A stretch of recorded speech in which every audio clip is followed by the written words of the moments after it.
గతంలో ఏదైతే నిత్యావసర సరుకులు, కూరగాయలైతేమి, సరుకులైతేమి విపరీతంగా అంటే రేట్లు పెరిగిపోయి సామాన్య ప్రజలు బతికేలాగా లేవు. సామాన్య ప్రజలు ఇంక బతకలేరు అనే విధంగా వైసీపీ ప్రభుత్వం మీద విమర్శలు చేశారు. అదేవిధంగా లోకేష్ బాబు గారు కానీ యువగలం పాదయాత్ర చేసేటప్పుడు కానీ కర్ణాటకలో పెట్రోల్, డీజిల్ రేటు చూడు, మన ఆంధ్ర బోర్డర్ దాటితే రేట్లు చూడని విపరీతంగా ట్రోల్స్ చేసి చూపించారు.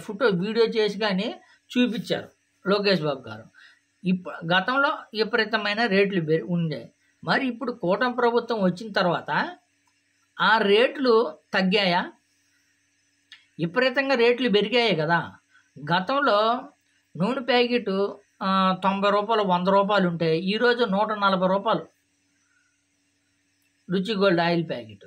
బియ్యం గతంలో 1200, 1300 ఉంటే ఈరోజు 1600, 1500, 1600 బియ్యం కట్ట.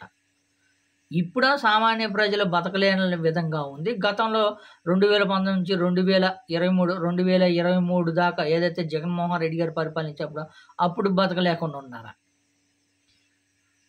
విపరీతంగా పరిగిపోతే సామాన్య ప్రజలు బతికేలాగలేదని విపరీతంగా వైసీపీ ప్రభుత్వం మీద, జగన్మోహన్ రెడ్డి గారి మీద ఆంధ్రప్రదేశ్ నాశనం అయిపోయింది.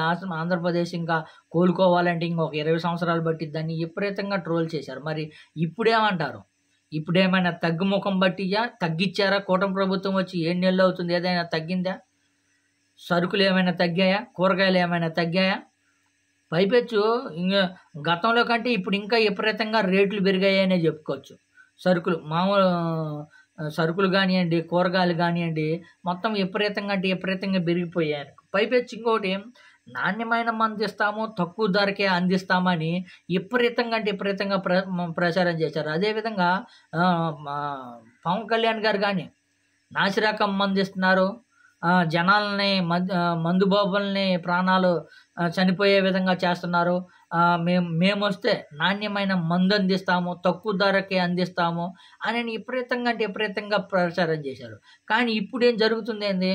నాణ్యమైన మందే, మామూలు మందే అదే రేటు, దానికి తగ్గించేది లేదు. నాణ్యమైన మంది ఏంటో, ఆ మధ్యలోనే నాణ్యమైన మంది ఏందో నాకైతే అర్థం కావట్లా. అప్పుడు 180 రూపాయలు ఉండే కూడా ఇప్పుడు 180 రూపాయలు. ఇంకా తగ్గించింది ఏంది? నాణ్యమైన మందు ఏంది? పైపెచ్చు గతంలో వైఎస్ఆర్ ప్రభుత్వం ఉన్నప్పుడు ఒక వైన్ షాప్లోనే అమ్మాలి, ఎక్కడ పడితే అక్కడ అమ్మకూడదని చేశారు. కానీ కూటమి ప్రభుత్వం వచ్చిన తర్వాత విచ్చలవిడితనం అయిపోయింది. ఎక్కడైనా తాగొచ్చు, ఎవరైనా అమ్మొచ్చు, ఎక్కడైనా ఎవరైనా తాగొచ్చు అనే విధంగా నడిపోయింది. కూటమి ప్రభుత్వం వచ్చిన తర్వాత సరుకులు ఏమైనా తగ్గాయా? నిత్యావసరాలు తగ్గాయా? ఏం తగ్గాయి? అన్నీ విపరీతంగా రేట్లు పెరిగాయని చెప్పు. కూటమి ప్రభుత్వం వచ్చినాక సామాన్య ప్రజలు లాభపడ్డది ఏదైనా ఉందా?